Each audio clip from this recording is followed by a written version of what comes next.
businesses breaking down, countries and factions in conflict. Mr. Contest Chair, fellow Toastmasters, most welcome guests. All those scenarios very familiar when we switch on the TV or listen to the news.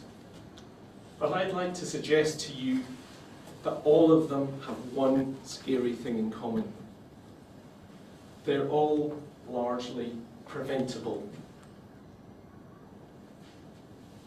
To fix failing families, communication is the key. To build better businesses, communication is the key. To stop the cycle of international suffering, communication is the key. Ladies and gentlemen, I want to start a revolution. I want to change the world. And I'd like to invite you to join me. No longer can we assume that our ability to speak and to write means that we are good communicators. We need to do better. So why is this?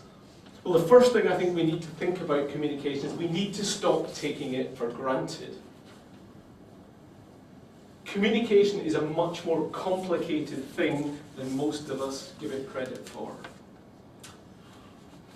Just think about the whole process of communicating between two or more people. What has to go into that?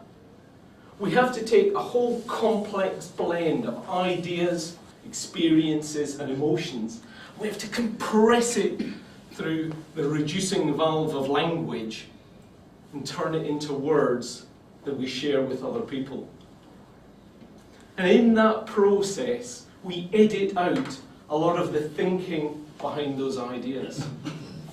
Yet we expect the person who's listening to us to be able to understand, to divine the meaning behind those words in the same way as we meant it.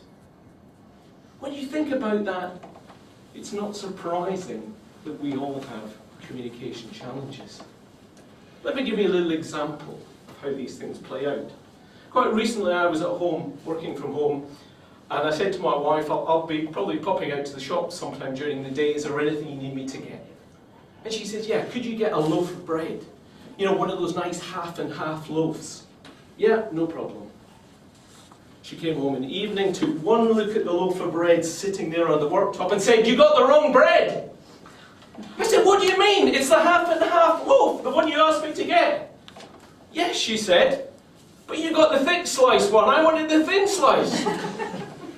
She knew what she meant, but she missed out one vital piece of information.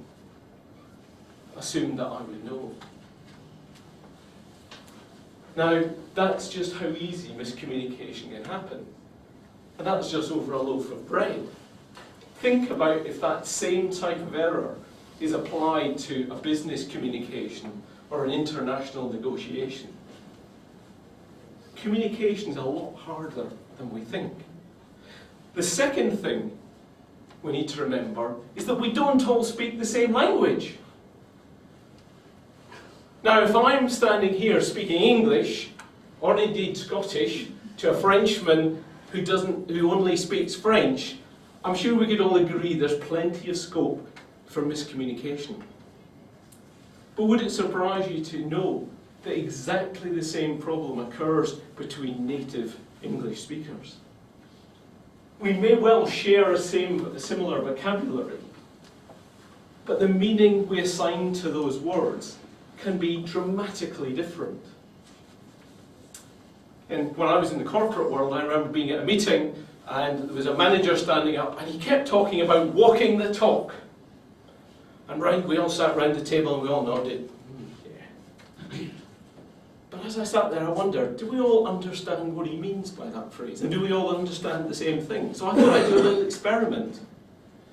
And in the lunch break, I stopped and asked people individually, and I said, what do you think walking the talk means? And guess what? I got 3 dramatically different answers, all for a simple business buzzword. communication isn't straightforward. So what can we do about this challenge?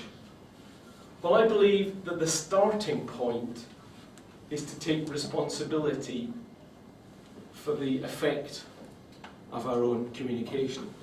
It's all too easy when the communication goes wrong to blame someone else. But I always remember one of my mentors said, whenever you point the finger at somebody else, look at where the other fingers are pointing. And at least 3 of them, usually, pointing back at you. If we want to be better communicators, we need to take responsibility. We need to get clear about what is the meaning that we're trying to communicate. We need to avoid the unrealistic assumptions that we might make. And we need to check that our audience have understood us in the way that we wanted. Now, I started off this speech by saying I want to create a revolution, a communications revolution. I've explained just some of the reasons why we need to improve our communication. I've given you some examples of just a few of the little ways that communication is so complex. And I've started to give you a solution in terms of taking responsibility for our own communication. I want to start a revolution right here, right now, and change the world one conversation at a time. God just cheer.